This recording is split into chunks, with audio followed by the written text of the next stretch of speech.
दोस्तों, आज के वीडियो में हम बात करने वाले हैं कंपाउंडिंग थ्रू एसआईपी। मतलब जो हम एसआईपी करेंगे ना, म्यूचुअल फंड में एसआईपी के थ्रू इन्वेस्टमेंट करेंगे तो उसमें कैसे कंपाउंडिंग होती है उसके बारे में हम आज इस वीडियो में डिस्कस करने वाले हैं। तो अगर आप एक छोटा सा अमाउंट रेगुलरली इन्वेस्ट करते हैं, या तो आप मंथली कर रहे हैं या वीकली कर रहे हैं, तो उसको बोलते हैं एसआईपी, सिस्टमैटिक इन्वेस्टमेंट प्लान। अब सिस्टमैटिक इन्वेस्टमेंट प्लान में हमें फ़ायदा मिलता है कंपाउंडिंग का। करेक्ट।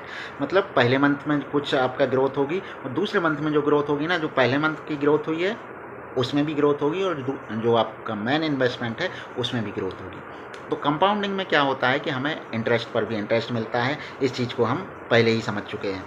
तो एसआईपी में हमें फ़ायदा मिलता है कंपाउंडिंग का, और आज के वीडियो में हम बात करने वाले हैं इसी कंपाउंडिंग के बारे में। तो नमस्कार दोस्तों, आपका स्वागत है मेरे चैनल में। यहाँ पर हम पैसा कमाने की नहीं बल्कि पैसा को ग्रो करने की स्मार्ट स्ट्रेटजी सीखते हैं। अगर आप बिगिनर हैं और इन्वेस्टमेंट शुरू करना चाहते हैं तो आपके लिए ही है ये वीडियो। इस वीडियो को आप अंत तक देखें, आपको काफ़ी अच्छी और नई नई जानकारियाँ मिलेंगी। तो सबसे पहले समझते हैं कि एसआईपी क्या है। तो एसआईपी मतलब सिस्टमैटिक इन्वेस्टमेंट प्लान। हर महीने एक फिक्स अमाउंट इन्वेस्टमेंट करना। एग्जाम्पल, आप 1000 रुपये की एसआईपी करते हैं, मतलब आप हर महीने 1000 रुपये म्यूचुअल फंड में इन्वेस्टमेंट कर रहे हैं। तो आपको मार्केट के टाइमिंग की ज़रूरत नहीं है कि मार्केट जब कम डाउन होगा तब मैं इन्वेस्ट करूंगा तो ज़्यादा फ़ायदा होगा, मार्केट ऊपर है तब इन्वेस्टमेंट करूंगा तो कम फ़ायदा होगा। इस बारे में सोचने की कोई ज़रूरत नहीं रहती है जब हम एसआईपी करते हैं। तो इसमें हमारी वेल्थ बिल्ड होती है धीरे धीरे, और लॉन्ग टाइम में अच्छी खासी वेल्थ बन जाती है। तो SIP equal to discipline plus consistency. SIP में हमारा एक डिसिप्लिन बिल्ड होता है क्योंकि हम हर महीने कंसिस्टेंटली पैसा इन्वेस्ट कर रहे हैं। हम लमसम नहीं कर रहे हैं कि एक साथ हमारे पास पैसा आएगा और तब हम जमा करें। हमने एक महीने जमा किया, फिर दूसरे महीने किया, फिर तीसरे महीने किया, फिर चौथे। तो इस तरीके से कंटिन्यूअसली एसआईपी होती जाती है और हमारा वेल्थ ग्रो होते जाता है। तो एसआईपी में क्या होता है कि डिसिप्लिन बनता है और एक कंसिस्टेंसी आती है हमारे इन्वेस्टमेंट पर। अब आते हैं हम असली गेम पर। असली गेम क्या है? कंपाउंडिंग। एसआईपी में हमें फ़ायदा मिलता है कंपाउंडिंग का। कंपाउंडिंग मतलब चक्रवृद्धि। चक्रवृद्धि में क्या होता है कि जो हमारा इंटरेस्ट मिलेगा ना हमें, उस पर अगले दिन उस पर भी ग्रोथ मिलेगी। और इसमें कंपाउंडिंग जो होती है ना म्यूचुअल फंड में, ये डेली वाइज होती है। मतलब एक दिन आपको ग्रोथ मिली म्यूचुअल फंड में तो दूसरे दिन जो ग्रोथ होगी ना, पहले वाले डे की ग्रोथ के ऊपर ही होगी। तो अगर कंपाउंडिंग करते हैं तो बहुत इंपॉर्टेंट फैक्टर होता है कि कंपाउंडिंग की फ्रिक्वेंसी क्या है। अगर चक्रवृद्धि ब्याज का जब हम कैलकुलेशन करते हैं तो उसमें देखते हैं कि कितने टाइम बाद एक कंपाउंड हो रहा है, साल भर बाद, क्वार्टरली या मंथली। लेकिन यहाँ तो डेली हो रहा है, तो आप सोच सकते हैं कि कितना बड़ा बेनिफिट इसमें हो सकता है। तो कंपाउंडिंग का मतलब होता है इंटरेस्ट पर भी इंटरेस्ट मिलना। यानी आपका पैसा सिर्फ बढ़ता नहीं है बल्कि आपका जो पैसा है वो खुद से ही पैसा जनरेट करना शुरू कर देता है। एग्जाम्पल के लिए आपने 10,000 रुपये इन्वेस्ट किए और वो हो गए 11,000 रुपये। अब सेकंड ईयर में क्या होगा ना, 11,000 के हो जाएंगे 12,001।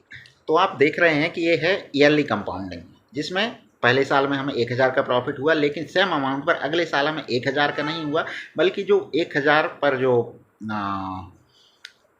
1,000 पर जो है ना उस पर भी इंटरेस्ट मिला। मतलब 10,000 के 11,000 तो हुए, लेकिन जो 1,000 बढ़ा है ना उस पर भी इंटरेस्ट मिला, तो टोटल हो गया 12,100।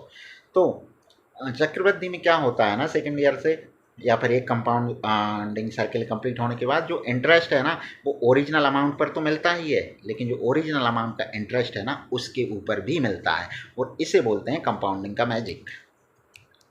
तो कंपाउंडिंग का मैजिक हमें मिलता है म्यूचुअल फंड में।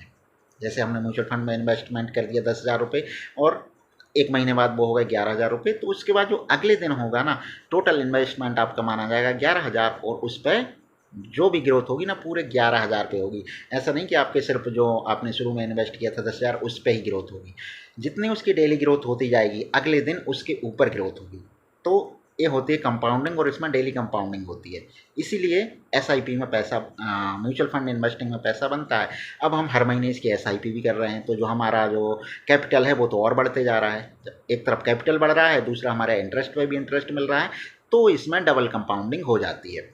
इसलिए सजेस्ट किया जाता है कि म्यूचुअल फंड में इन्वेस्टमेंट करें। अब एक एग्जाम्पल से देखते हैं। दो दोस्त हैं, अमित और सुमित। अमित ने 2,000 रुपये पर मंथ की एसआईपी शुरू की, और सुमित ने क्या किया, 10 साल बाद इन्वेस्टमेंट शुरू किया अमित से।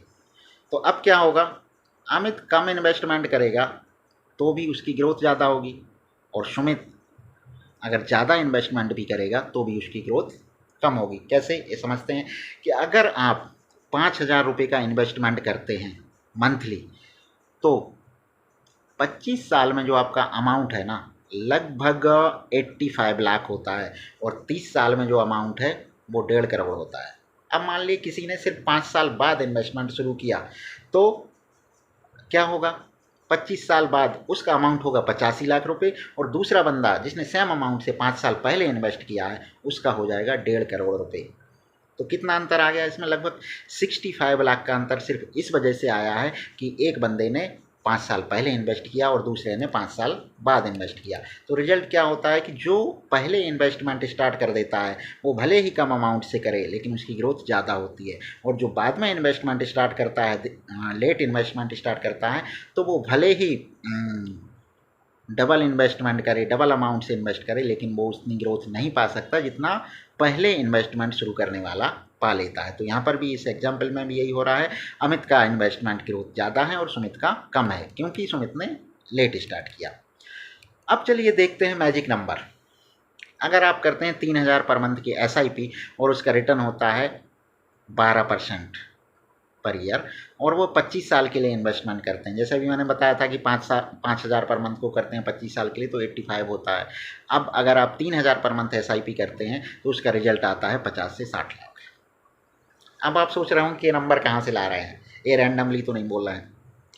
तो आप जा सकते हैं गूगल पर जाकर सर्च करिए SIP कैलकुलेटर, आपको लिंक मिलेंगे, बड़ी बड़ी कंपनियों के, बैंकों के लिंक मिलेंगे जो SIP कैलकुलेटर प्रोवाइड कराते हैं। किसी पर भी क्लिक करेंगे आपके सामने ओपन होके आ जाएगा एक पोर्टल, बस आप उसमें डालिए अमाउंट, एक्सपेक्टेड रिटर्न और कितने टाइम के लिए आप इन्वेस्टमेंट कर रहे हैं, तो आपको वो कैलकुलेट करके दे देगा कि कितने साल में आपका कितना ग्रोथ हो जाएगा। तो आपको नंबर रैंडमली नहीं बताए जा रहे हैं, ये नंबर आप खुद क्रॉस वेरीफाई कर सकते हैं। अब अगर आप अमाउंट बढ़ाते हैं, 5,000 पर मंथ करते हैं तो 25 साल में 85 लाख होते हैं, ये हमने कैलकुलेट करके देखा हुआ है। तो ये है कंपाउंडिंग की पावर। अगर आप SIP शुरू करना चाहते हैं तो आपको क्या क्या चीज़ें ध्यान में रखना है, आइए इनको देख लेते हैं।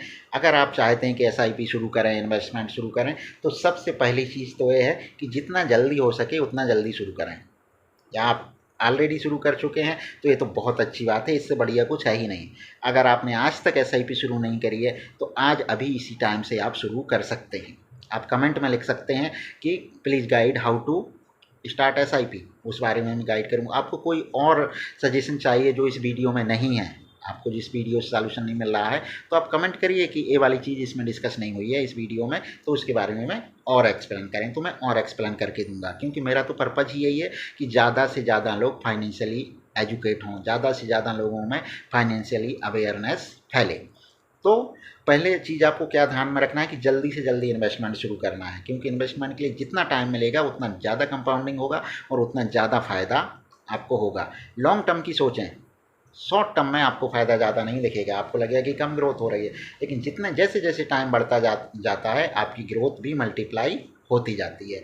तो जल्दी शुरू करें। नंबर 2, लॉन्ग टर्म के बारे में सोचें। नंबर 3, बीच में बंद ना करें। अगर आपको कुछ ज़रूरत आ जाती है कि अचानक से पैसों की ज़रूरत आ गई है, तो उसके लिए बनाया गया है इमरजेंसी फ़ंड।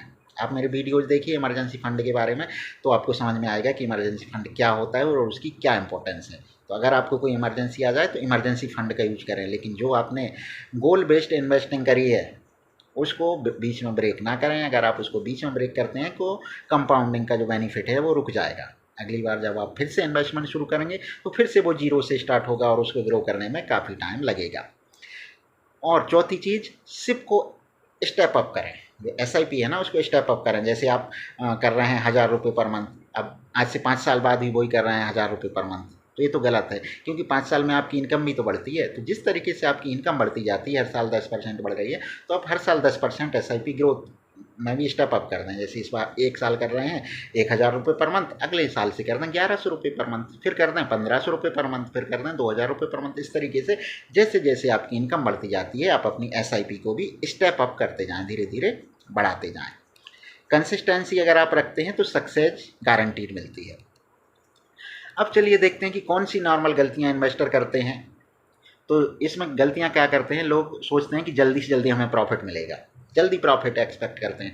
एसआईपी में कंपाउंडिंग का फ़ायदा मिलता है, कंपाउंडिंग का फ़ायदा हमेशा लॉन्ग टर्म में ही मिलता है। जितना ज़्यादा टाइम देंगे कंपाउंडिंग के लिए उतना ज़्यादा फ़ायदा मिलता है। तो अगर आपको ज़्यादा फ़ायदा चाहिए तो आपको जल्दी नहीं मिलेगा, आपको टाइम देना पड़ेगा। दूसरा, लोग क्या करते हैं कि जैसे मार्केट गिरने लगता है तो वो एसआईपी बंद कर देते हैं। ये बड़ी गलती है, क्योंकि जब मार्केट गिरता है तब कीमत बढ़ रही, मतलब आपके इन्वेस्टमेंट की कीमत बढ़ती है, क्योंकि फिर आप कम पैसे में ज़्यादा यूनिट खरीद पाएंगे। ये सिंपल है, अपनी रियल लाइफ से देख सकते हैं आप। जब चीज़ों की कीमत घटती है तो आप खुश होते हैं कि दुखी होते हैं। मान लो पेट्रोल की कीमत घट जाती है तो आपको दुख होगा कि खुशी होगी। आप रोज़ सब्जियां खरीदते हैं, ग्रॉसरी खरीदते हैं, अचानक से ग्रॉसरी की कीमत घट जाए, अचानक से जो आलू प्याज 50 रुपये किलो मिल रहा है वो अचानक से 5 रुपये किलो मिलने लगे, तो आपको खुशी होगी कि दुख होगा। तो आपको खरीदना बंद करना चाहिए कि उस दिन ज़्यादा खरीदना चाहिए। सिंपल से रियल लाइफ के एग्जांपल्स हैं आपके सामने। तो जब मार्केट गिरता है तब चीज़ों NAV है वो कम हो जाती है म्यूचुअल फंड की। उस टाइम पे अगर आप एक एक्स्ट्रा SIP कर देते हैं तो उसका डबल बेनिफिट मिलेगा, क्योंकि आपने कम रेट पर ख़रीदा है। तो जो आपने ज़्यादा रेट पर ख़रीदे होंगे ना जो यूनिट्स, उनका जो एवरेज प्राइस है वो भी कम आ जाएगा, और जब एवरेज प्राइस कम आ जाएगा तो प्रॉफिट अपने आप बढ़ जाता है। तो मार्केट गिरने पर SIP बंद करना बहुत बड़ी गलती है, ये नहीं करना चाहिए। दूसरे, लोग शॉर्ट टर्म के बारे में सोचते हैं कि नहीं थोड़े टाइम में हम पैसा निकाल लेंगे। तो अगर आप म्यूचुअल फंड में SIP कर रहे हैं तो आपको लॉन्ग टर्म के बारे में ही सोचना होगा, तभी आपको ज़्यादा प्रॉफिट दिखेगा। याद रखें, SIP इक्वल टू मैराथन। एक कोई स्प्रिंट रेस नहीं है कि 200 मीटर की दौड़ है तो जल्दी से दौड़ लगा ली, 100 मीटर की दौड़ है तो जल्दी से लगा ली। नहीं, ये जो SIP है ना, ये मैराथन रेस है। इसमें कंसिस्टेंसी रखनी होगी तभी आप जीत पाएंगे। इसमें चलते रहना ज़रूरी है, ग्रोथ तो अपने आप आती है। जैसे क्रिकेट में भी देखते हैं कि आप क्रीज पर टिके रहो, रन अपने आप बनते रहते हैं।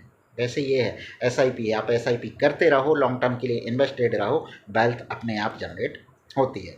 तो दोस्तों, आज आपने क्या सीखा? आपने सीखा कि SIP कैसे काम करता है और कंपाउंडिंग कैसे आपको वेल्थ जनरेट करके देता है। तो SIP के थ्रू कंपाउंडिंग में हमारी कैसे वेल्थ मल्टीप्लाई होती है, ये चीज़ हमने सीखी है। तो कमेंट करें SIP स्टार्ट।